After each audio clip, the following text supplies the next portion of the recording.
mga kuat normal ko ah. Ang igsoon sila Marley, Krista. Bibian. Tersi.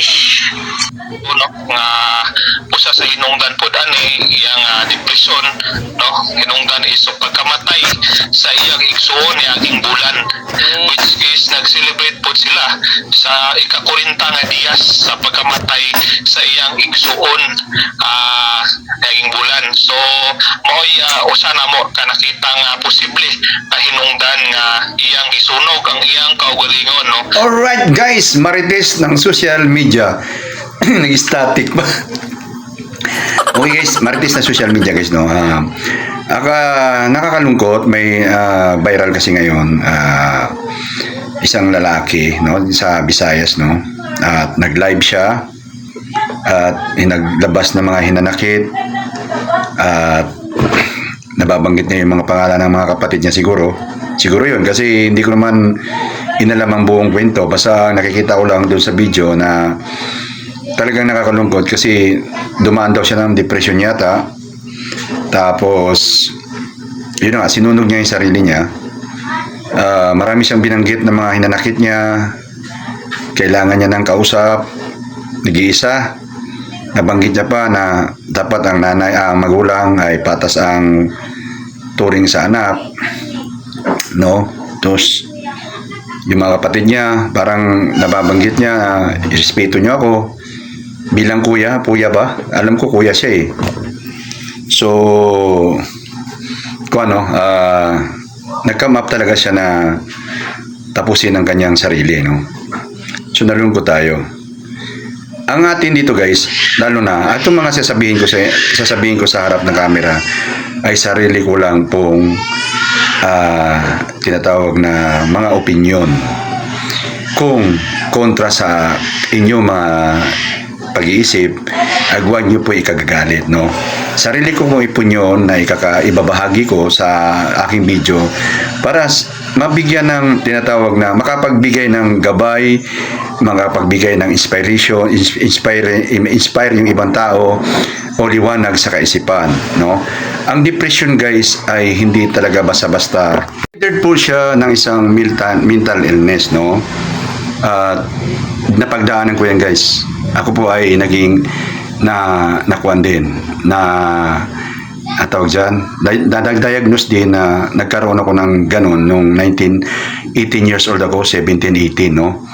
At hanggang ngayon nagkakaranas pa rin ako ng anxiety, no. Hindi ko na pwedeng i-elaborate yan kasi maraming beses ko na kinikwento yan sa mga video ko, no.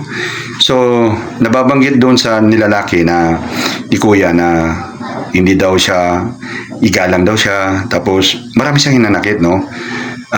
Nag-iisa siya, yun ang mahirap doon, nag-iisa, wala siyang suporta ng mga pamilya niya. Isa yun sa mga dahilan na ako kasi nung hinarap ko yan, wala rin akong support kasi although nandun yung nanay ko, kasi lang nanay ko at ako hindi namin alam ang salitang depression dati. Sabi ng doktor, nervous breakdown yung anak mo, associated with the depression na nakuan. So, ang nanay ko at ako, hindi ko alam anong ibig sabihin nun. So, ang nanay ko, bunganga sila ng bunganga kasi panganay ako eh. No? So, dito tayo sa sinabi niya na dapat patas daw ang kumbaga turing ng magulang. Ako naging magulang na ako eh. Minsan nababanggit ng panganay kong anak. Guys, ako kasi naging magulang na. At nababanggit din niya ng panganay kong anak kasi sometimes siguro napipil niya na may mga hindi pantay ang piling ng mga anak, na hindi pantay ang turing ng magulang. Pero ako guys, wala akong inisip na hindi pantay. Hanggat maaari, pantay ang pagmamahal ko sa mga anak ko, no. Ngayon, kung iisipin mo na hindi pantay ang turing ng magulang natin, ay hindi sinadya ng mga magulang yan, or else isipin natin na ang mundo hindi talaga pantay. Hindi patas ang buhay, no? Hindi patas ang buhay kahit saan kang larangan pumunta. May mga hindi talaga pantay. Kasi kung pantay Ang labanan natin, walang mag-i-strive, magsisikap na umangat. Kasi pareho lang, pantay lang naman tayo eh. Tatamad-tamad ako rito, chichil-chil ako rito, ikaw nagsisikap. Tapos the same ang resulta natin, the same ang ang makapapala natin, lahat tatama rin. Ganon din sa buhay. Hindi ho talaga dapat hindi po pantay ang buhay. No, kailangan nating lumaban. Lalabanan natin ang buhay. Kung napipil natin na hindi pantay, ay tayo na yung mag-a-adjust sa sarili natin. No? Ito lang ating isipin, guys. Ang paglaban sa depression ay ang pagmamahal sa sarili. Pagmamahal sa sarili, isikapin natin na makabangon tayo, maikuan natin,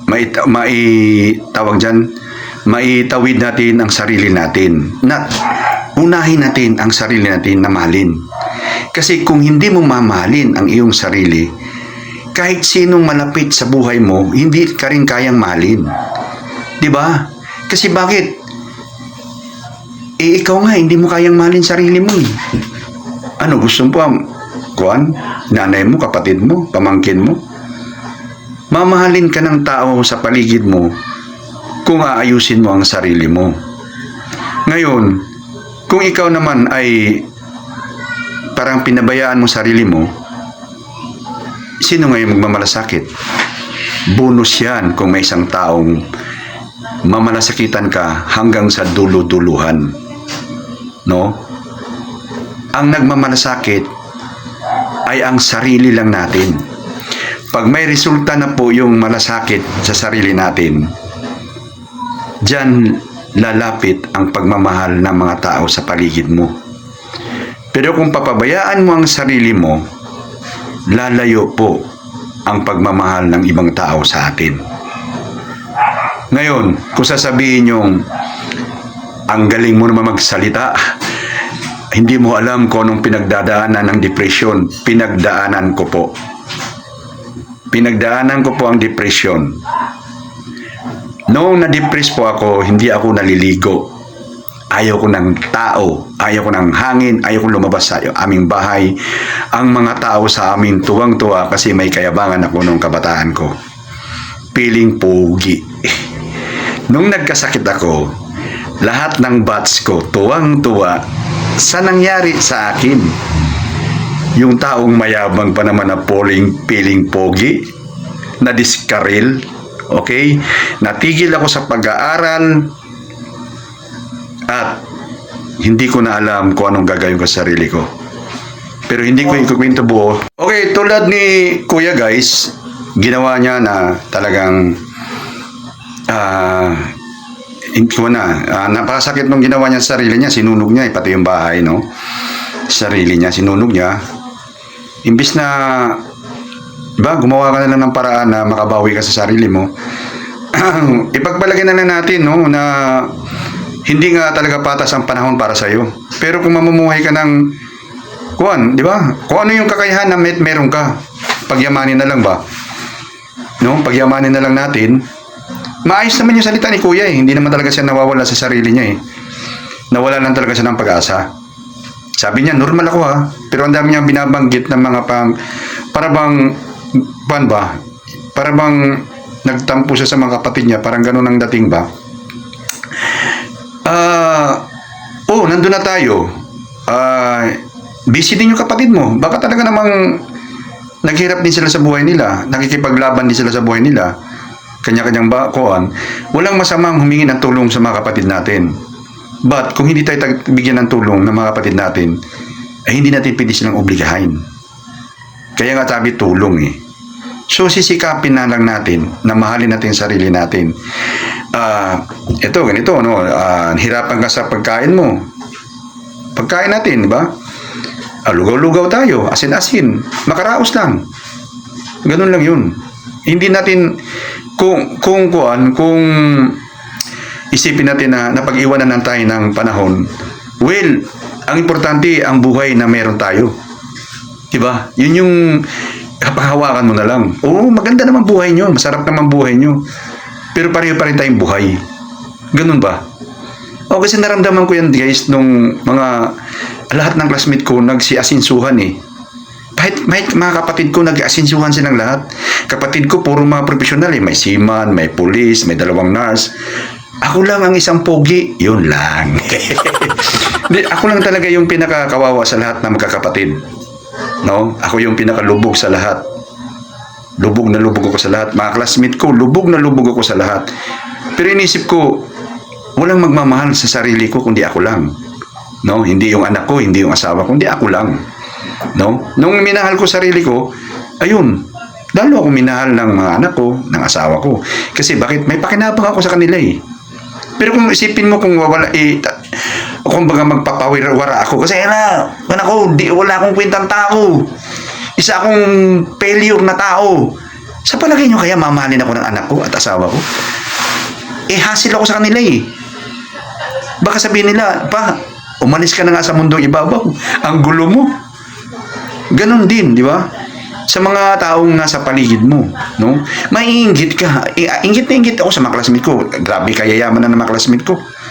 May police, may teacher, may nurse, nasa ibang bansa.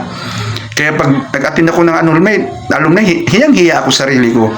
Kasi bakit ako lang yung talagang pinaka-down? But still, inisip ko, I have my life. May buhay pa ako sa kamay ko. So yun lang yung guys. Mamahalin natin sarili natin. Huwag nating isipin na hindi patas ang mundo. Ang mundo hindi patas para sa buhay mo.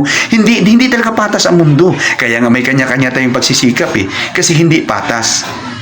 Magre-resulta sa iyo yan kung hindi mo pagsisikapan na magkaroon ka ng magandang resulta sa buhay mo. No? So, I hope na mahalin pa rin natin ang sarili natin at ang buhay natin. Marites na social media guys. Bye-bye. Bye-bye.